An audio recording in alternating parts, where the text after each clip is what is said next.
Hello friends, welcome back to our channel Siri from Rayalaseema. ఇవాళ నేను చూపించబోతున్న recipe వచ్చేసి పెసర లడ్డు అండి. ఇది హెల్త్కి మంచిది అండ్ అలాగే టేస్ట్ కూడా చాలా బాగుంటుందండి. మన ఛానల్ని ఎవరైనా ఫస్ట్ టైం చూస్తున్నట్లయితే ప్లీజ్ సబ్స్క్రైబ్ చేసుకోండి. ఇంకా ప్రాసెస్ అయితే స్టార్ట్ చేసేద్దాం. నెక్స్ట్ ఫ్లేమ్ మీద ఒక కడాయిని పెట్టుకొని అందులోకి 1 కప్పు పచ్చ పెసలు వేసుకోవాలి. ఫ్లేమ్ని మీడియంలో పెట్టుకొని పెసలను బాగా వేపుకోవాలి. ఇలా పెసలు బాగా వేగిన తర్వాత మనకి స్మెల్ కూడా మంచిగా వస్తుందండి. సో ఇప్పుడు పక్కకు దింపేసి చల్లారబెట్టుకోవాలి. పెసలు బాగా చల్లారిన తర్వాత ఇప్పుడు ఒక మిక్సీ జార్ తీసుకొని పెసలన్నిటిని అందులోకి వేసుకొని ఒక 2 యాలకులు కూడా వేసుకొని మరీ మెత్తగా కాకుండా కొంచెం బరకగా గ్రైండ్ చేసుకొని పక్కకు పెట్టుకోవాలి.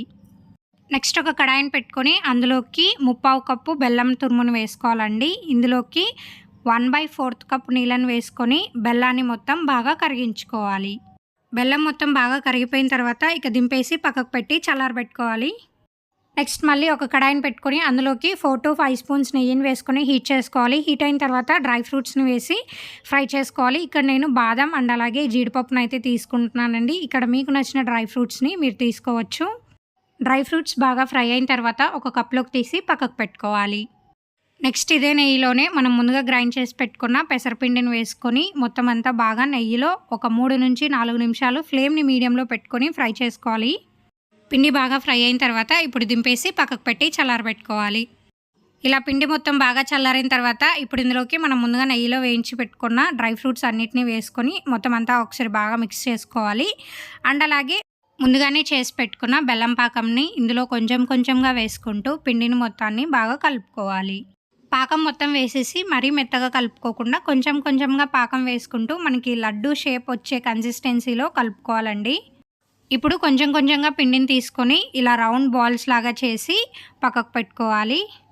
మీకు చేతికి పిండి అంటుకుంటుంది అనిపిస్తే కొంచెం నెయ్యిని అప్లై చేసి మీరు లడ్డు షేప్ని అయితే చేసుకోవచ్చు. మొత్తం పిండిని అంతటిని ఇలాగే లడ్డూలాగా చేసుకొని తీసుకోవాలండి. ఇంకా మన సూపర్ టేస్టీ అండ్ హెల్దీ పెసర లడ్డు అయితే రెడీ అయిపోయింది.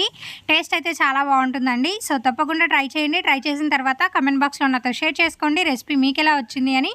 సో చూసేసారు కదండి, ఇవాళ రెసిపీ అయితే ఇది అండి. ఈ వీడియో కనుక మీకు నచ్చినట్లయితే please like, share and subscribe my channel for more videos and don't forget to press the bell icon symbol and thank you for watching. Subscribe Siri from Rayasin YouTube channel. Please subscribe చేసుకోండి.